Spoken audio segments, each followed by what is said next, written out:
everybody. Welcome to another edition of The Ro Show. I am Ro, your host today and every day. Today's topic, I'm excited about, trepidatious. It's a lot of emotions goes into this episode as it is near and not quite so dear to my heart.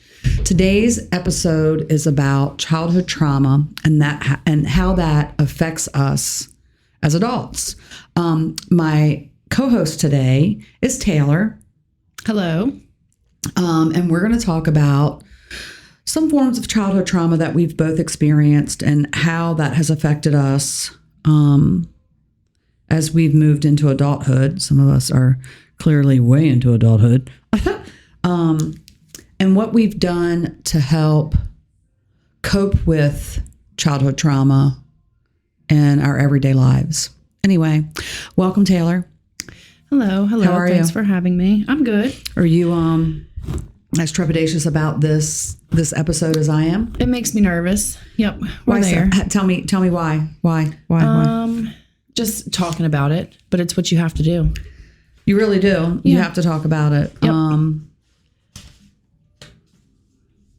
So anyway, let me start by saying the effects of childhood trauma are many. And there are nuances depending on the trauma and child themselves. So who you are and how you handle those experiences, we're all so very different. But it definitely affects the way that we develop. The effects of childhood trauma are many: sexual or physical abuse, being bullied, neglect, witnessing a death, murder, or suicide, rape, incest, violence in the home. The list could go on and on. Yeah, the list could really go on and on. Mm-hmm. Among many others, how each person reacts to that trauma looks very different depending on the trauma they experienced. It creates a fractured foundation that will literally follow an individual for the rest of their lives, or at least, no, for the rest of their lives. Even when you recognize and you learn to deal with it and cope with it, it still remains. Tayler, do you want to share some of your thoughts on childhood trauma? I mean, how has it affected you? Or have you been traumatized? As a child, were you traumatized? I was. So let's hear it. So my experiences have been with psychological and physical abuse, more so than anything. There was drug use in the home, always. There was domestic violence, there was outbursts, there was mental health issues. It was just stuff that I saw all the time. I never knew what to expect. So mine was with my father, mm-hmm. and there were some days that were great. We'd go outside, we'd play on the four-wheelers, we'd ride bikes. It would be A1. And then the next day or within 5 minutes, it's terrible. He's freaking out, lashing out. But break people. So that's what he was doing. Yep. And I think they do it without knowing. I don't think it's intentional, because obviously your dad would have never hurt you intentionally. Yeah. Her dad loves her very much. I don't doubt that dad loved me in any way, shape, or form. Like, didn't love me. It was just his way. He was a drug user. He was an alcoholic. I don't blame him for anything, because I have, as an adult, because of childhood trauma, suffered from drug use, suffered from alcoholism. I've been there. I've done it. What got you out? How did you survive the drug addiction? Because a lot of people don't, Tayler. Carson. Kids are amazing, right? Yep. Because I wasn't going to put him in the same position that I was in. And that I still struggle with childhood trauma, mm-hmm. as far as violence and stuff. I suck at communicating. I not necessarily suck at communicating, but there are times where I let my emotions, just like dad did, get in the way of things. So it's hard for me to, how do I put it? Like process. When I try to talk to Carson about some things where I get upset, it's hard for me to stay calm and get upset, because that's not what I was shown. I was shown the lashing out, and this is how you react when something goes wrong. So there are times where I do lash out on Carson, and I feel bad about it later. Instead of explaining, you react. Yes. Right. I react. You're a reactor. I am a reactor. And so would you mind sharing a little bit of what that childhood trauma looked like for you?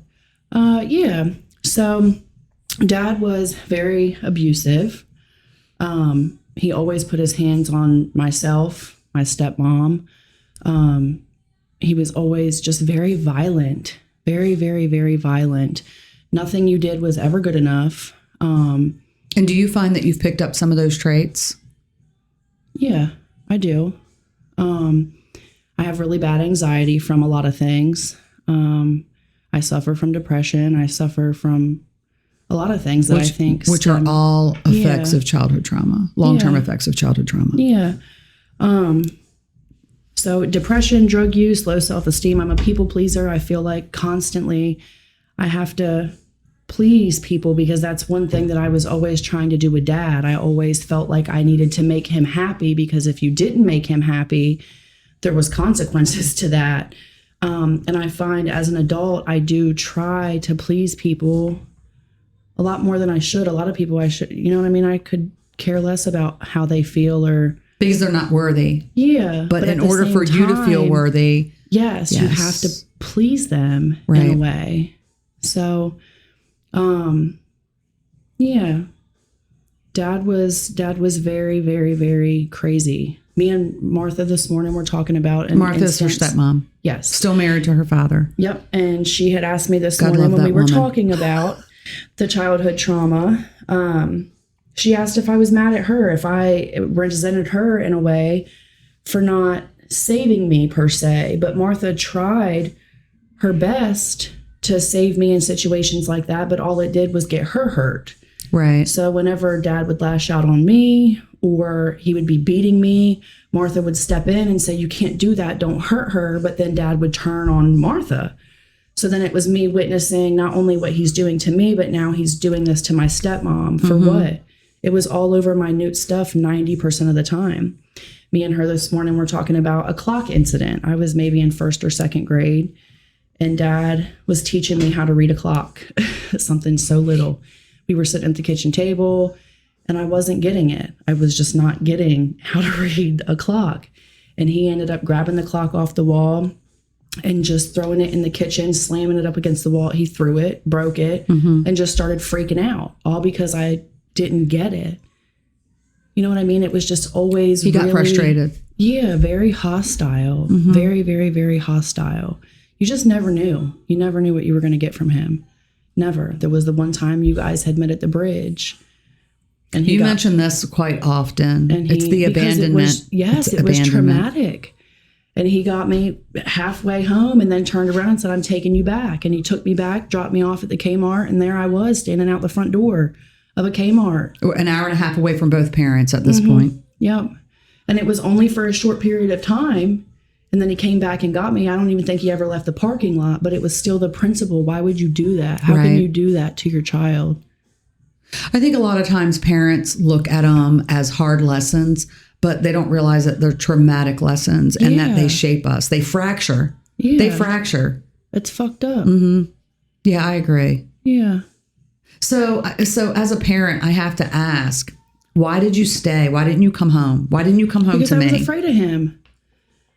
Imagine going to someone who is already crazy and saying, you know what, I don't want to be here anymore. I want to go. No, it would not have. No, absolutely not. There were times where I was even afraid to call my mom because my mom was my Captain Save-A-Ho. She was the one that always came and got me. Right. But there were times where I was even afraid to mention my mom coming to get me because, again, I just didn't, you just never knew. You never knew what you were going to get, ever. And he was scary. He was scary. Yeah, I remember experiencing some of his moments, and they were very volatile. Yeah. Very emotionally charged. He didn't think with logic. He thinks with emotion, which is scary. People get killed that way. Yeah, he's a mess. So there are a lot of different ways that childhood trauma affect, but I'm going to go over 3 of what I feel are the most important. So you have dismissive avoidant attachment, and this form of attachment happens when a child is neglected or ignored. When that child becomes an adult, they may choose to be ultra independent in order to protect themselves from being rejected again. This is a big one for me. This is definitely ultra independent. And that is why, because I fear rejection. It's horrible for me. So I'll reject you. Just so you don't have to feel just so I don't have to feel that rejection. If I like you, I'm going to, and this is so jacked up. And it's so jacked up, but I'll reject you first, just so I don't have to feel that pain, because it's horrible. For me, it's horrible. Fearful avoidant attachment. When a child experiences and is exposed to abuse and neglect, it is natural for some to fear intimacy and close relationships. Now, in adulthood, those with fearful avoidant attachment are often distrustful and have a difficult time sharing their emotions and may seem disconnected from their partner. Mm-hmm. I think I experience this one, but not as much as I do dismissive avoidant attachment. Mm-hmm. Do any of them resound with you so far? This next one will. Anxious, preoccupied attachment. Yeah. This adult may seem clingy or needy and will often require repeated validation in relationships. They will never entirely feel secure, stemming from a childhood with parents who were not consistent in the emotional security they provided. Loving the child and then rejecting them repeatedly causes the child to continuously question their place and require ongoing validation. Yeah, that one definitely applies, because I always feel like I'm not ever good enough in a way. So, like, even with Joseph, I know Joseph loves me wholeheartedly, but there are some times that I still am like, man, do you really? And he's been chasing you for how many years? So many. Like, so for a long time. But there's still like something in the back of my head that, one, I try to trust him wholeheartedly, and I do to a certain extent, but again, I don't. There's something that just blocks from wholeheartedly trusting him. You know what I mean? See, and mine has worked in reverse. So my childhood trauma has affected me in so many different ways. I grew up watching my mom get the shit beat out of her. So I avoid arguing like the plague. You can witness to that, or can attest to that. I get quiet and I don't say how I feel or what's on my mind, because I want to avoid confrontation of any kind. Mm-hmm. And the last guy I was dating said the same thing. It affected your relationship, what we had going on. Mm-hmm. My children have never heard me and my significant other fuss. I mean, it's not what I did. I didn't want my kids to experience any of the shit I did while they were with me. Because when I was growing up, my childhood was very volatile. I still avoid fussing at all costs. However, I will fuck you up via text. But it's not confrontational. It's not confrontational at that point. It's not face to face. It's not you raising your voice at me and me raising my voice at you. It's me just simply stating how I feel via text. Mm-hmm. And we can go back and forth all day long like that, but I'm not going to argue with anyone. So that has sort of left me with, I struggle to communicate my feelings, as my exes can attest to. Yes, I definitely try to keep the peace, as it were, even at my own expense. Mm-hmm. Just another way things to avoid just to avoid anything to avoid. Yep.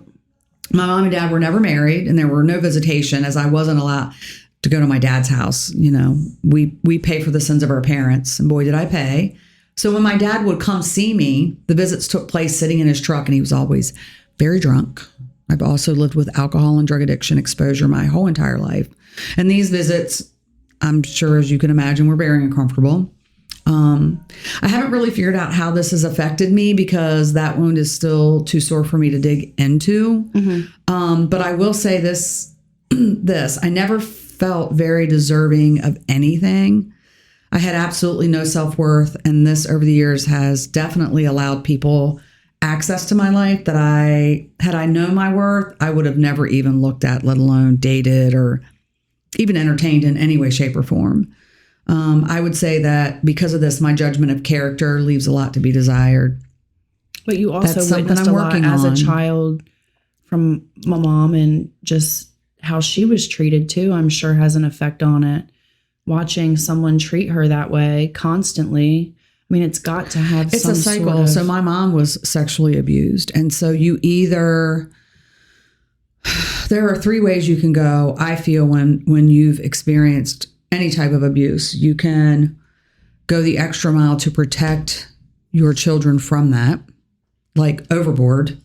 to excess. My daughter can attest to that. She would, Yes. when she moved in with her dad, she would come home and every other weekend I would say, has anyone Touched you? Has anyone touched you? And, as she got older, she would like, Mom, why do you keep asking me that, man? It's annoying. Why? It's weird. But that's because I was excessive. Like I wanted to make sure no one touched your parts inappropriately, but it was like the first thing that you would always ask. Because it was important wasn't even to me. like, how are you? I haven't seen you in, a week and a half, 2 weeks. Has anyone touched you? Yeah. Has anyone touched your wee? Because it was, for me, I knew what it did to me. I didn't want you to experience that. Yeah. But I think, some people that are exposed to that type of trauma act like it didn't happen. And so they don't address it at all. Acknowledge it. Yeah. I don't know. I think that I could have probably handled it better, but I handled it the am best way that you thought. thankful that I handled it that way instead of turning a blind eye and acting like it never happened to me. And Because therefore then it could have happened. Yes. And I would have never known. Yeah. I also found that because I was sexually abused by people who were caregivers that I thought loved me, that had me spending most of my life thinking that that intimacy was the only way a person could show me love. So for me, that was my way of showing the people that I loved them. And I expected that in return. I always say that my love language is touch. And I sort of wonder if my love language is really touch or if that's the fractured part of me. I'm not going to dig too deep into that. For me, to me, it was always the only form of intimacy. It affected the way in which I have formed attachments in my life, and it sucks. I know now that for some people, it's just sex and nothing more. Because they want to have sex with you doesn't mean that they feel anything at all for you. In fact, this has been a tough one for me to wrap my head around. This also fucked up my trust meter, which for most would leave them, which speaks to what you said earlier, most people would not trust anyone, where I, on the other hand, I give you that trust. It's right off the gate. I trust people at face value that I shouldn't. And I've had to wait for them to give you a reason not to trust. So what I've learned in, the last 4 years of being on my own and single and being able to evaluate who I am and why I react the way I react is that the old adage speaks truth. And that is, actions speak louder than words. Absolutely. It literally is good shit. More people need to abide by that. Again, I have to say spending time with myself for the last 4 years has been a godsend for me. It has allowed me to dig in and learn why I've allowed some of the things I've allowed in my life and some of the people that I've allowed in my life and why I've hung on to people that I should have let go of so long ago. Childhood trauma is real. So real. And it does follow you around for the rest of your life. You just have to figure out how to handle it, how to get through it.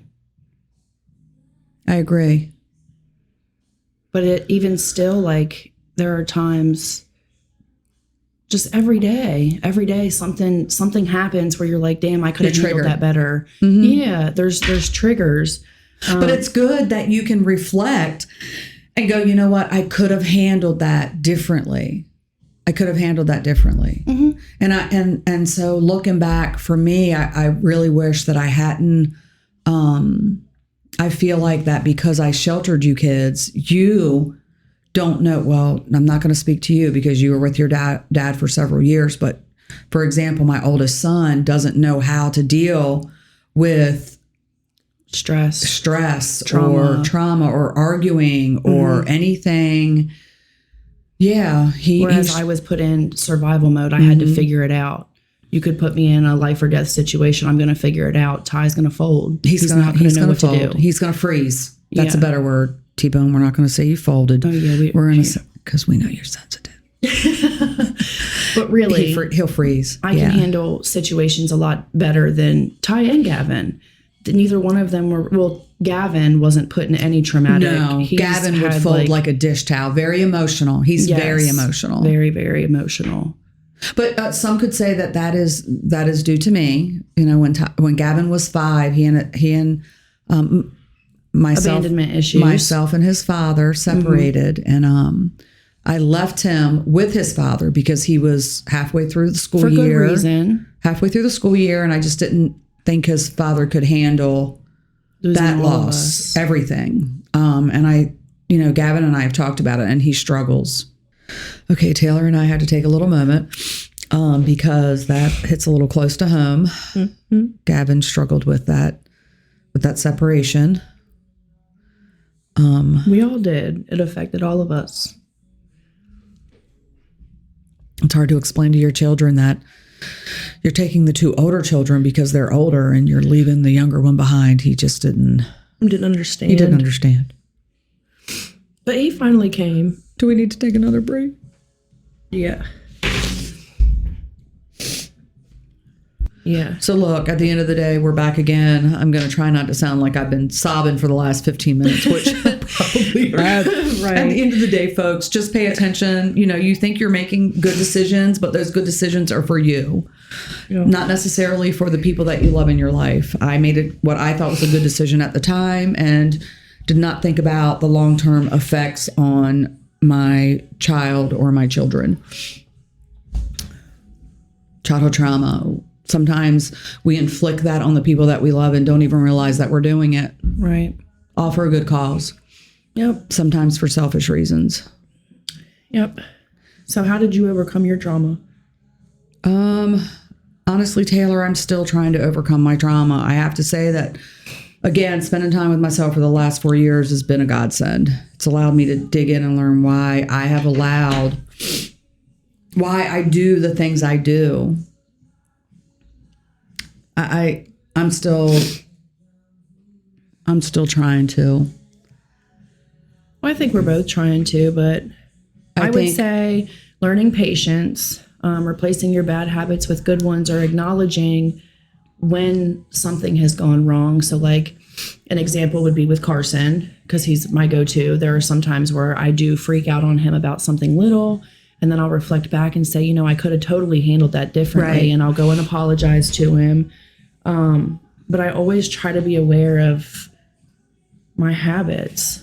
Just always. Your triggers. Yeah. There was something that I saw earlier that I wrote down here in my notes. A trigger is anything that sets you off emotionally and activates memories of your trauma. It's particular to you and what your experience has been.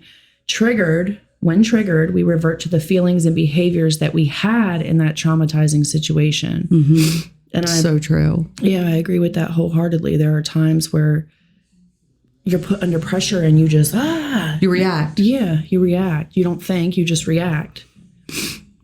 And I think it all stems back to just the trauma that we've experienced. So what advice would you give to people that have experienced childhood or adult trauma? I mean, what advice would you give them on dealing with and addressing that trauma? I would say acknowledging it, just acknowledging it. But even if you acknowledge it, how do you learn to react differently when put in similar situations or trigger situations? I don't know.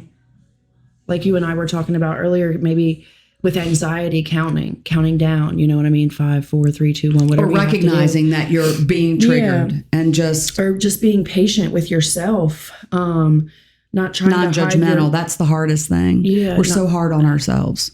Not trying to hide your feelings.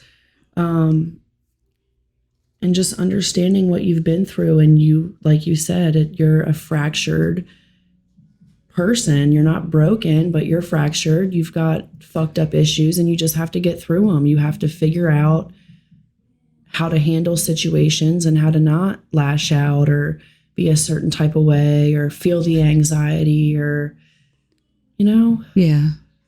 It's tough. And it's tough not to dwell on stuff. Like when you start thinking about Gavin and we get emotional because Right. really these are things because that it hurts. It hurts. But sometimes in that hurt, you can figure out the wrong of it. Does that make sense? Yeah, absolutely. Like, so when Gavin's dad and I separated, I I did research, people. This is how I did research on the age and how, at the age of 5, how that would affect him. And he was in school and, well, you went to school for child psychology. Yeah. What should I do? How should I handle this? And everything that I read said that at 5, he was resilient and, he would be fine. And, at the age of 17, I have my kid in my kitchen. Upset because he feels like he was abandoned. But in the moment, it was for good reason. I wouldn't say necessarily for good reason. It was for selfish reasons, but I tried to do it so that it would have the least effect on him, not knowing that, everybody deals with childhood trauma differently. Everyone. We were tough. I mean, I grew up that, suck it up, buttercup, put your big girl panties on and keep it moving, where I did not raise Gavin to be that way. Right. He was my sensitive soul. Yeah. And he still is. So my life advice would be, if you have had childhood trauma, regardless of what it looks like, don't minimize it and know that the effects will eventually rear their ugly head or heads. So learn know what you do, why you do what you do, and react the way you react. If counseling works, then go do it. If time alone works, then be alone. If sharing with your person helps, then share, but don't let it go unattended, because the only person you're hurting is you yourself. and those closest to you. Because I'm telling you, it's a vicious cycle. And if not addressed, you're going to do one of two things. You're going to share that cycle, or you're going to far remove yourself from that cycle, which is half of one, six a dozen, or is it six? I never get that adage right. 6 of one, a dozen, half of. Fuck it. Whatever. Anyway, always remember, those of us that have suffered childhood trauma are fractured, not broken. So don't ever lose hope. No, you will find your way. And remember, diamonds are nothing more than carbon deposits that are subjected to high temperatures and a lot of pressure, meaning those of us that have suffered childhood trauma are diamonds. Yep. That's what we need to realize at the end of the day. Talk about it. Talk about it. Share your feelings. Yep. Don't share your trauma. Share your feelings. Don't share your trauma. Anyway, I hope that you all got something out of this. Not just a bunch of tears, because I'm telling you, they've been rolling on this side. We've had to stop quite frequently. Thanks, Boo, aka Gav. Anyway, if you have any thoughts about today's episode, please feel free to share them. Any advice? Yeah, guidance. Oh my gosh, we're always open to that. Yeah. If you want to be on the podcast, please reach out. Like, share, follow. And as always, Tayler, thank you for being on. I love it. It's always good. And guys, thanks for listening. Yep. Have a good one.